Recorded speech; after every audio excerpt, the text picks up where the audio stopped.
Good morning friends. कल हम लोगों ने पढ़ा था टाइप्स ऑफ हाफ सेल।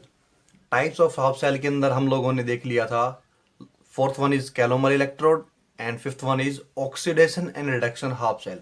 अब उसी को ही आगे कंटिन्यू करते हैं। Last one that is your hydroquinone hydroquinone electrode या क्विन हाइड्रोन या क्वीन हाइड्रोन हाइड्रोक्विनोन या क्विनोन इलेक्ट्रोड। देखो, इसके अंदर हम क्या करते हैं, एक आपका क्यूनोन लेते हैं, दूसरा लेते हैं हाइड्रोक्यूनोन। क्या लेते हैं? एक तो क्यूनोन ले लिया, दूसरा क्या ले लिया? हाइड्रोक्यूनोन। क्यूनोन की जो स्ट्रक्चर होती है वो होती है आपकी कुछ इस प्रकार से। ये आपका क्या हो गया? क्यूनोन। हाइड्रोक्यूनोन इसका मतलब हो गया इसके अंदर हाइड्रोजन्स एक्स्ट्रा हो जाएंगे उसके कंपेरेटिव। तो ये क्या हो गया आपका? हाइड्रोक्यूनोन। क्या हो गया? हाइड्रोक्यूनोन। मैंने पूरी को कंप्लीट स्ट्रक्चर को ना लिख के मैंने क्यूनोन को क्यू से रिप्रेजेंट कर दिया एंड हाइड्रोक्यूनोन को QH2 से रिप्रेजेंट कर दिया। अब इसकी सेल की वर्किंग, ये सेल बनेगा कैसे? तो हमने एक बीकर लिया, उस बीकर के अंदर एक आपकी प्लेटिनम वायर मैंने डिप कर दी। क्या डिप कर दी? Platinum wire. और हमने जो सॉल्यूशन लिया है वो इक्विमोलर मिक्सचर लिया है। किसका? आपका क्यूनोन और हाइड्रोक्यूनोन का। क्या ले लिया? Equimolar mixture of Q and QH2। Hydroquinone और क्यूनोन का हमने क्या ले लिया? इक्विमोलर मिक्सचर ले लिया। दैट मीन्स हमने एक मोल क्या ले लिया? हाइड्रोक्यूनोन ले लिया, एक मोल ही क्या ले लिया? अपना क्यूनोन ले लिया। उन दोनों का इक्विमोलर मिक्सचर बना दिया और उसके अंदर प्लेटिनम वायर को डिप कर दिया। तो हमारे पास क्या बन जाएगा? हाइड्रोक्यूनोन या क्यूनोन इलेक्ट्रोड आपकी बन जाएगा। अगर हमने अब इसकी वर्किंग देख ली तो अब अपने को क्या देखना पड़ेगा कि इसके एनोडिक कंपार्टमेंट में क्या होगा। तो आपको पता है एनोड के ऊपर क्या होता है आपका? ऑक्सीडेशन। एनोड पे क्या होगा? ऑक्सीडेशन। अगर एनोड पे आपका ऑक्सीडेशन हो रहा है तो क्या होगा? जो आपका QH2 है, हाइड्रोक्यूनोन है, वो ट्रांसफॉर्म हो जाए किसके अंदर? क्यूनोन के अंदर। प्लस क्या कर देगा? दो H पॉजिटिव आयंस को रिलीज कर देगा, प्लस साथ में क्या कर देगा? दो इलेक्ट्रॉन्स को क्या कर देगा? बाहर निकाल देगा। तो यहां पर एनोड पे क्या हुआ? ऑक्सीडेशन हुआ। हाइड्रोक्यूनोन किसके अंदर कन्वर्ट हुआ? आपका क्यूनोन के अंदर कन्वर्ट हो गया। साथ में क्या निकल गए? दो H पॉजिटिव आयंस भी निकल गए। तो अब इसके लिए रिप्रेजेंटेशन ऑफ सेल देख लेते हैं। इस हाफ सेल की रिप्रेजेंटेशन किस प्रकार से होगी? आपने क्या यूज किया है? प्लैटिनम सॉलिड यूज किया है। उसके बाद क्या यूज किया आपने? QH2 हाइड्रोक्यूनोन यूज किया है और H पॉजिटिव आयंस क्या कर दी? उसने रिलीज कर दी, ऑक्सीडाइज्ड होकर H पॉजिटिव आयंस आप लोगों को दे दी। ये हो गया। अब इसके लिए हम लोग क्या लिख सकते हैं? नस्ट इक्वेशन लिख सकते हैं। तो जो आपके एनोडिक हाफ सेल के लिए जो आपकी नस्ट इक्वेशन क्या बनेगी? कौन सी इक्वेशन? Nernst equation. सबसे इंपॉर्टेंट टॉपिक होता है किसी भी सेल का रिप्रेजेंटेशन अगर हमें समझ में आ गया उसके बाद उसके नस्ट इक्वेशन के ऊपर उसको इंप्लीमेंट करना। तो आपको पता है नस्ट इक्वेशन क्या होती है? E of cell is equal to E naught of cell minus 0.0591 upon n log of product upon reactant. log of product upon reactant. अब अगर मैं एनोडिक हाफ सेल को देखता हूं तो यहां पर आपके पास रिएक्टेंट तो हो गया हाइड्रोक्यूनोन, प्रोडक्ट क्या हो गया अपना? क्यूनोन प्लस दो H पॉजिटिव आइंस। तो इसी को लिख दो E of cell is equal to E naught of cell minus 0.0591। N है यहां पर नंबर ऑफ इलेक्ट्रॉन्स। तो कितने इलेक्ट्रॉन्स इन्वॉल्व हुए? इसके अंदर दो इलेक्ट्रॉन्स आपके यूज हो रहे हैं। लोग प्रोडक्ट में बना क्या आपका? एक तो आपका क्यूनोन बना है, दूसरा क्या बना है? H positive. और इसकी स्टिचोमेट्री क्या है? 2 है। तो ये ऊपर पावर में चला जाएगा, स्टिचोमेट्री की पावर में। नीचे क्या बना आपका? क्यून हाइड्रोन। रिएक्टेंट आपका क्या है? हाइड्रोक्यूनोन। अब आपने इन दोनों का क्या लिया था? इक्विमोलर मिक्सचर लिया था। तो इनके इसके आपने मान लिया था कि 1 मोलर था, ये भी क्या था 1 मोलर था, तो इनको लिखने की जरूरत नहीं है। तो अपने पास क्या बच जाएगा, E of cell is equal to E note of cell minus 0.0591 upon 2 log, क्या बच जाएगा अपने पास, सिंपली एच पॉजिटिव की होल टू। यहां हमने लोगरिथम फंक्शन पढ़ा हुआ है, लॉग अगर x की पावर y है वो बराबर होता है y into log of x। तो इसको इंप्लीमेंट कर दो, तो ई सेल अपने पास क्या बन गया, E cell is equal to E note of cell minus 0.0591 upon 2 into 2 log of H positive. बोलो जी, यहां से 2 से 2 कट गया, तो अपने पास क्या बच गया, E of cell is equal to E note of cell minus 0.0591 into log of H positive. Answer हमारे पास बच गया। अब हमें पता है पीएच बराबर होती है negative logarithm of H positive के बराबर। पीएच किसके बराबर होती है, negative logarithm of H positive. तो यहां से हमारे पास ई सेल बन जाएगा, E cell is equal to E note of cell plus में 0.0591 इंटू में पीएच। तो ये किसके लिए आ गया, एनोडिक हाफ सेल के लिए आपके पास जो नस्ट इक्वेशन निकल के आई वो निकल के आई, E cell is equal to E note cell plus में 0.0591 इंटू पीएच। अब देखो ये था एनोडिक कंपार्टमेंट के लिए। अगर अब नेक्स्ट किसकी बात कर लेता हूं मैं, कैथोड के लिए बात कर लेता हूं। कैथोड पे क्या होगा आपका, रिडक्शन। बोलो जी, अगर एनोड पे ऑक्सीडेशन हुआ है तो कैथोड पे क्या होगा, रिडक्शन। अब कैथोड के लिए जो रिएक्शन बनेगी जस्ट इसी क्या हो जाएगी, रिवर्स। आपका क्यूनोन के साथ 2 हाइड्रोजन एच पॉजिटिव आयंस और 2 इलेक्ट्रॉन को गेन करके वो क्या बना लेगा आपका, हाइड्रोक्यूनोन। क्या बना लेगा, हाइड्रोक्यूनोन। रिप्रेजेंटेशन की अगर मैं बात करता हूं तो रिप्रेजेंटेशन क्या हो जाएगी, जस्ट उसके अपोजिट हो जाएगी। H positive into hydroquinone gives platinum solid. क्या दे देगा, प्लेटिनम सॉलिड। अब बच क्या गया अपना, फिर वही नस्ट इक्वेशन। तो नस्ट इक्वेशन के हाइड्रोक्यूनोन के ऊपर भी नस्ट इक्वेशन को हम क्या करते हैं, अप्लाई करके देखते हैं और क्या आपका बनता है। देखो अब इसके अंदर ये तो क्या हो गया आपका रिएक्टेंट, ये क्या हो गया आपका प्रोडक्ट। तो नस्ट इक्वेशन अपने को पता है, E cell is equal to E note cell minus 0.0591 upon n into log over product upon reactant. तो यहां पर लिखो E of cell is equal to E note of cell minus 0.0591 upon, electron कितने involve हो रहे हैं, 2 ही हो रहे हैं यहां पर भी, लॉग प्रोडक्ट में क्या बना आपका hydroquinone QH2 into Q into H positive की होल टू। यहां पर हमने इक्विमोलर मिक्सर लिया है तो अपने पास क्या हो जाएगा, E of cell is equal to E note of cell minus 0.0591 upon 2 into log of 1 upon H positive का होल ट्वाइस। अगर मैं इसको ऊपर लेके जाना चाहता हूं तो क्या कर दूंगा, नेगेटिव ले आऊंगा। तो क्या बन जाएगा, E of cell is equal to E note of cell, negative पहले था, ऊपर इसको लेके जाऊंगा तो एक बार और नेगेटिव आ जाएगा। तो क्या बन जाएगा, minus 0.0591 divided by 2 log of H positive का होल स्क्वायर। यहां से नेगेटिव नेगेटिव क्या बन जाएगा, पॉजिटिव बन जाएगा। तो ई नोट सेल प्लस में 0.0591 अपॉन में 2 लॉग ऑफ एच पॉजिटिव का होल ट्वाइस। यहाँ पे ई सेल के बराबर आ गया। अब आपने को बताया यहीं पर फिर वही प्रॉपर्टी लगा देंगे लॉग वाली। तो क्या बन जाएगा, E cell is equal to E note of cell plus में 0.0591 into 2 divided by 2 into log of H positive. तो 2 से 2 कट गया, तो अपने पास क्या बच गया, E cell is equal to E note of cell plus में 0.0591 into log of H positive. अब अपने को पता है पीएच किसके बराबर होता है, negative logarithm of H positive के बराबर होता है।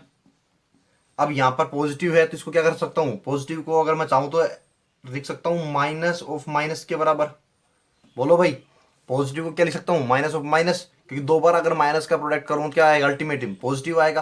तो इसको तो क्या लिख सकता हूं मैं, पीएच। तो अपने पास ई सेल क्या बन जाएगा, E cell is equal to E note of cell minus में 0.0591 इंटू पी एच। ये किसके लिए बन जाएगा आपका? कैथोडिक हाफ सेल के लिए। ये बना आपका एनोडिक के लिए, एनोडिक हाफ सेल के लिए। और जो अभी आपने निकाला है ये किसके लिए निकाला है? कैथोडिक हाफ सेल के लिए। किसके लिए निकाला है भाई? कैथोडिक हाफ सेल के लिए। अगर थोड़ा सा आप लोग ध्यान से देखोगे तो सिर्फ प्लस और माइनस का ही डिफरेंस है कैथोडिक और एनोडिक हाफ सेल के लिए।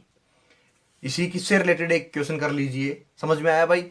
अब इसको आगे करते हैं, इससे और थोड़ा टॉपिक क्लियर होगा जब आप इसके बेस्ड एक क्वेश्चन करते हो। क्वेश्चन जब तक क्वेश्चन नहीं होगा तब तक टॉपिक क्लियर नहीं हो पाता है।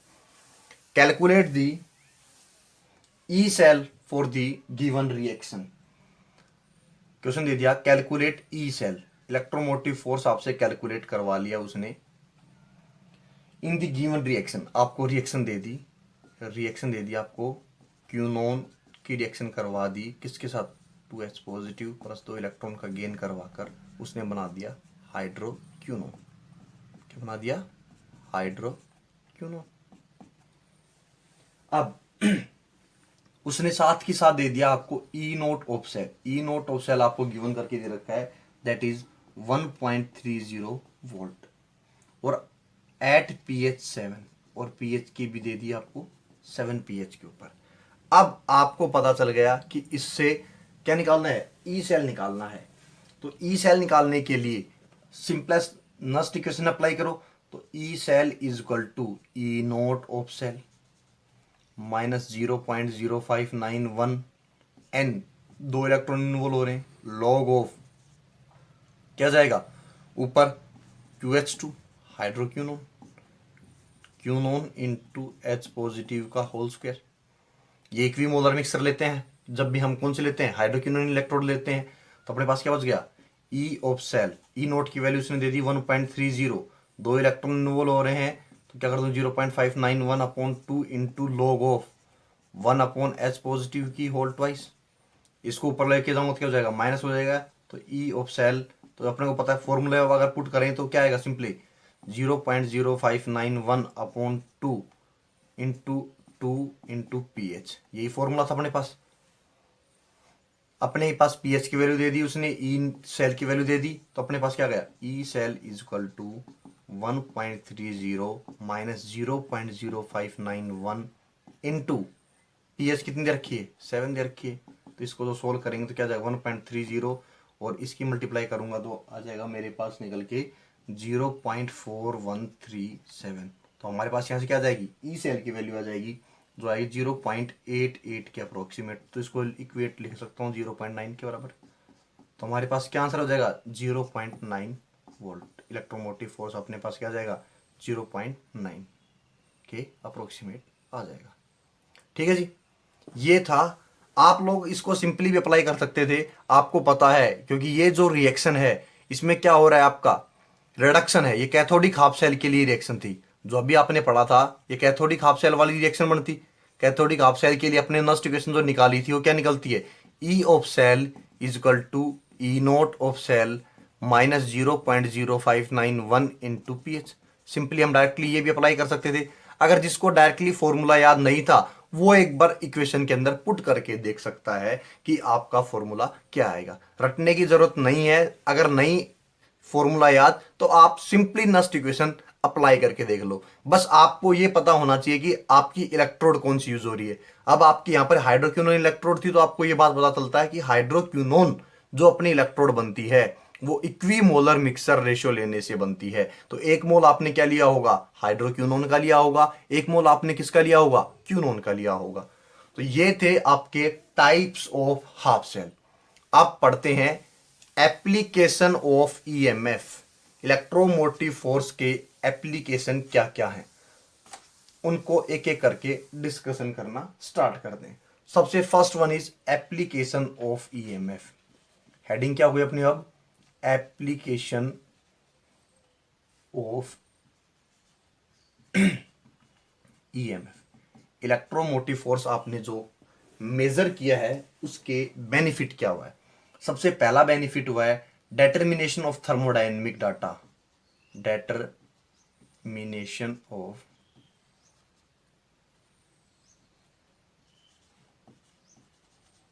thermodynamic data।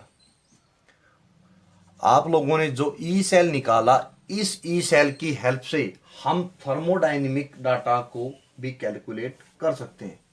क्योंकि जो हमने ईएमएफ निकाली थी वो किस पे निकाली थी? At constant temperature and pressure.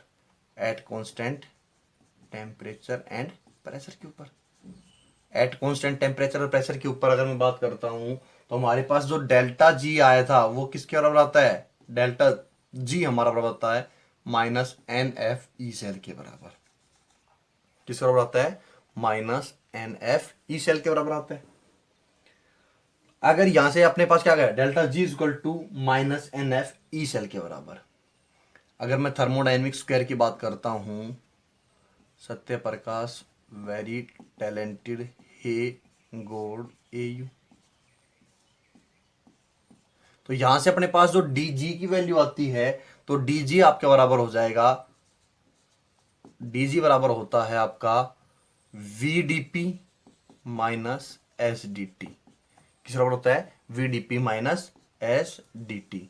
अगर मैं बात कर लेता हूं at constant pressure, at constant pressure, अगर प्रेशर आपका कांस्टेंट हो गया दैट मीन्स डीपी क्या हो गया आपका? जीरो के बराबर हो गया। अगर कांस्टेंट प्रेशर है तो डीपी की वैल्यू कितनी हो गई? जीरो। तो अपने पास क्या बच गया? D G is equal to minus S D T. D G की वैल्यू किसके बराबर आ गई? माइनस एस डी टी के। तो इसको मैं लिख सकता हूं D G upon to D T at constant pressure is equal to minus S. किसके बराबर आ गया? माइनस एस के ऊपर आ गया। अगर इसको मैं डेल चेंज के अंदर लेके जाऊं तो क्या हो जाएगा? D del G into D T at constant pressure is equal to minus del S. Entropy के चेंज के बराबर आ गया। अब अपने को पता है पहली, तो हम इससे डीजी की हेल्प से क्या निकाल सकते हैं? एंट्रोपी का चेंज निकाल सकते हैं। दूसरा, अपने को पता है डेल्टा जी डीजी बराबर है minus n F E cell के बराबर। किस बराबर है भाई? Minus n F E cell के बराबर है।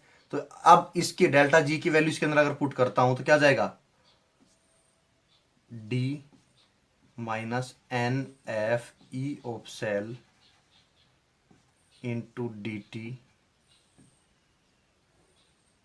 Eight constant pressure is equal to minus of delta S. किसका बोला गया? Minus of delta S. यहां से माइनस साइन है, यहां से माइनस साइन है, तो क्या हो जाएगा? खत्म हो जाएगा। तो ये आ गया एन एफ क्या है? कॉन्स्टेंट है। तो अपने पास बाहर निकल के आ गया, क्या निकल के आ गया बाहर अपने पास?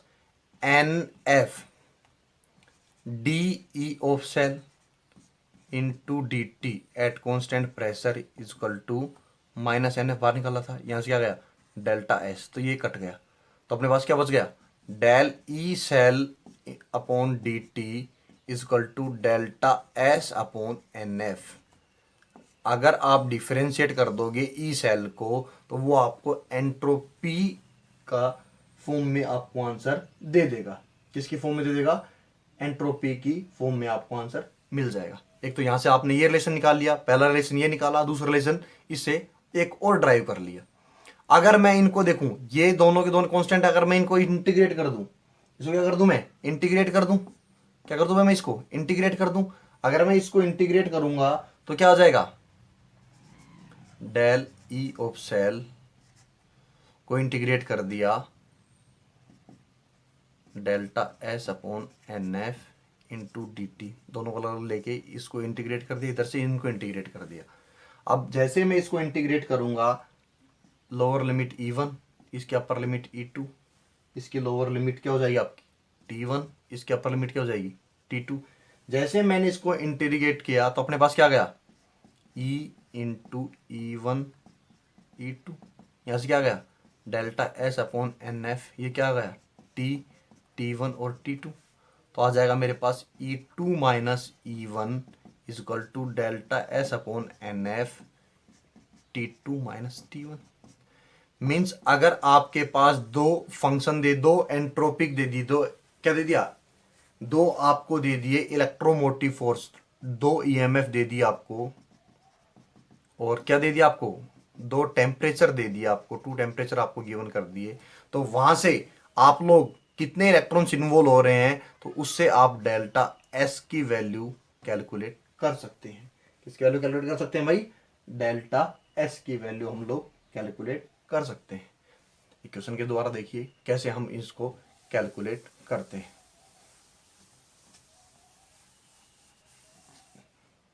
आपको दे दिया E इजक्वल टू एंट्रोपी दे, जो आपको इलेक्ट्रोमोटिव फोर्स था वो दे दिया 5t² plus 2t plus 7 at 300 kelvin. Calculate change in entropy. Delta S का चेंज आपसे पूछ लिया। अब आपको पता है कि del E cell upon D T at constant pressure वो किसके बराबर होता है? Delta S upon n F. तो अपने पास जो इक्वेशन दी है अपने उसको क्या करना पड़ेगा? डिफरेंशिएट करना पड़ेगा। Del E upon del T क्या दे देगा? 10t प्लस में 2, और वो कांस्टेंट हो क्या हो जाएगा? आपका 0 हो जाएगा। तो यहां से अपने पास किसकी वैल्यू आ जाएगी? Del E upon del T की वैल्यू आ गई, जो किसके बराबर होती है? Delta S upon n F के बराबर होती है। किसके बराबर होगी भाई? Delta S upon n F के बराबर हो जाएगी। तो हम अगर इसको इक्वेशन के अंदर पुट करते हैं तो यहां से हमारे पास क्या आ जाएगा? क्वेश्चन निकल के आ जाएगा, क्योंकि अपने पास डेल ई सेल किस बराबर है? 10t प्लस 2 के बराबर, जो किसके बराबर होगा? Delta S upon n F के बराबर होगा। यहाँ पर टेम्परेचर अपने को क्या दिया हुआ है? 300 केल्विन। तो क्या हो जाएगा? 300 इंटू 10 प्लस में क्या हो जाएगा? 2 is equal to delta S upon n F. अब इसको मैं सोल्व करूंगा तो क्या हो जाएगा? 3002 into n F is equal to क्या हो जाएगा? एंट्रोपी का चेंज। तो डेल्टा एस की वैल्यू क्या आ जाएगी अपने पास? 3002 इंटू एन एफ। ये आपके पास डेल्टा एस की आ जाएगी, वैल्यू आ जाएगी। तो आप लोगों को ये क्वेश्चन किससे? इलेक्ट्रोमोटिव फोर्स देखकर, और वो क्या कैलकुलेट करवा लेगा? एंट्रोपी का चेंज। तो यहां से हमें पता लगना चाहिए कि अपना क्वेश्चन ये किसका है? इलेक्ट्रो का है।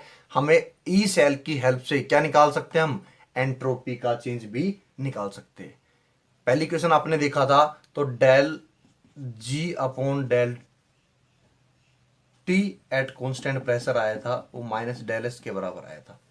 फिर दूसरा एप्लीकेशन निकाल के देखा thermodynamic data, del E cell upon del T at constant pressure वो बराबर आया delta S upon n F के बराबर आया। तीसरा देखा दो इलेक्ट्रोमोटिव फोर्स अपने पास गिवन है और दो टेम्परेचर गिवन है, तो उसकी मदद से हम क्या निकाल सकते हैं? एंट्रोपी का चेंज निकाल सकते हैं। एक और थर्मोडाइनमिक देख लेते हैं डाटा, जिसकी हेल्प से हम लोग कैलकुलेट करते हैं। दैट वन इज योर गिव्स फ्री एनर्जी का चेंज होता है। तो डेल्टा जी बराबर होता है delta H minus T delta S. किस तरह होता है? Delta G is equal to delta H minus T delta S. अब आपको पता है डेल्टा जी आपका जो बराबर होता है वो बराबर होता है minus n F E cell के बराबर। बोलो जी, किस बराबर होता है? Minus n F E cell के बराबर। और जो आपने अभी डेल्टा एस की वैल्यू निकाली है, तो डेल्टा एस की वैल्यू जो हमारे पास निकल के आई है वो है del E upon del T at constant pressure into n F. इसके बराबर है, इन दोनों को इक्वेशन के अंदर पुट कर दो। Minus n F E cell equal to delta H minus T into delta S की वैल्यू क्या है? Del E upon del T at constant pressure into n F. तो मैं इसमें क्या निकालूं?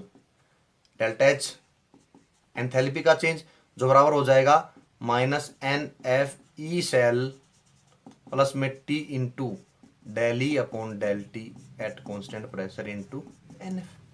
तो यहां से हमारे पास हम लोग एंथैल्पी का चेंज भी कैलकुलेट कर सकते हैं in the form of electromotive force, that in the form of EMF की फॉर्म में हम क्या भी कैलकुलेट कर सकते हैं?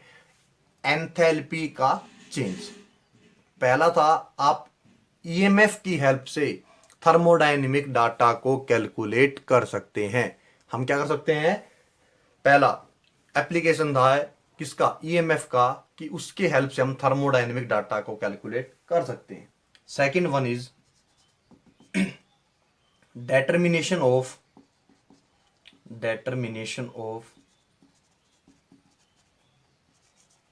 Equilibrium constant. दूसरा हम इक्विलिब्रियम कांस्टेंट भी निकाल सकते हैं ईएमएफ की हेल्प से। कैसे? Small a plus capital A gives b, b gives a reversible reaction c C plus d and D. अब जो इसका क्वोशेंट बनेगा तो सी की पावर सी, डी की power D is equal to A की पावर ए इंटू बी की power B, ये बनेगा। अब आपको पता है जो गिब्स फ्री एनर्जी होती है वो होती है delta G is equal to delta G naught plus R T L N Q. बोलो जी, यही होती है। अब बात कर लेते हैं एट इक्विलिब्रियम। इक्विलिब्रियम का मतलब हो गया rate of forward reaction is equal to rate of backward reaction. जितना आपका रेट ऑफ फॉरवर्ड रिएक्शन होगा उतना ही रेट ऑफ क्या किसका हो जाएगा आपका बैकवर्ड रिएक्शन का। किसका हो जाएगा? रेट ऑफ बैकवर्ड रिएक्शन भी क्या हो जाएगा आपका बराबर हो जाएगा। तो जो आपका डेल्टा जी का जो चेंज आएगा किसके बराबर आएगा? जीरो के बराबर आएगा। तो अब इसको इक्वेशन के अंदर पुट करेंगे तो क्या आ जाएगा? Zero is equal to delta G naught plus R T natural log of Q, इसका बराबर आ गया। अब अपने को पता है डेल्टा जी नोट किसके बराबर होता है? Minus n F E note cell के बराबर, इसके बराबर होगा। तो इसको पुट कर दो तो यहां से क्या करेंगे? Delta G naught is equal to minus R T natural log Q, ये आ गया। अब इसकी वैल्यू इक्वेट कर दो। जब इसकी वैल्यू को अगर मैं इक्वेट करूंगा तो मेरे पास क्या निकल के आ जाएगा? इसकी वैल्यू को जो मैं डालूंगा तो मेरे पास निकल के आ गया minus n F E note cell is equal to R T natural log of Q. यहां से नेगेटिव नेगेटिव साइन क्या हो जाएगा? पॉजिटिव। तो मेरे पास ई सेल की वैल्यू क्या आ जाएगी? ई नोट सेल की वैल्यू आ जाएगी, वो आएगी R T natural log Q upon n F. किसका आ जाएगी भाई? R T upon n F into L N Q. Natural log है, अगर इसको मैं लॉगरिथम फंक्शन के अंदर कन्वर्ट करूंगा तो क्या हो जाएगा? E cell is equal to 2.303 R T upon n F into log of Q. बोलो जी, यही आ जाएगा।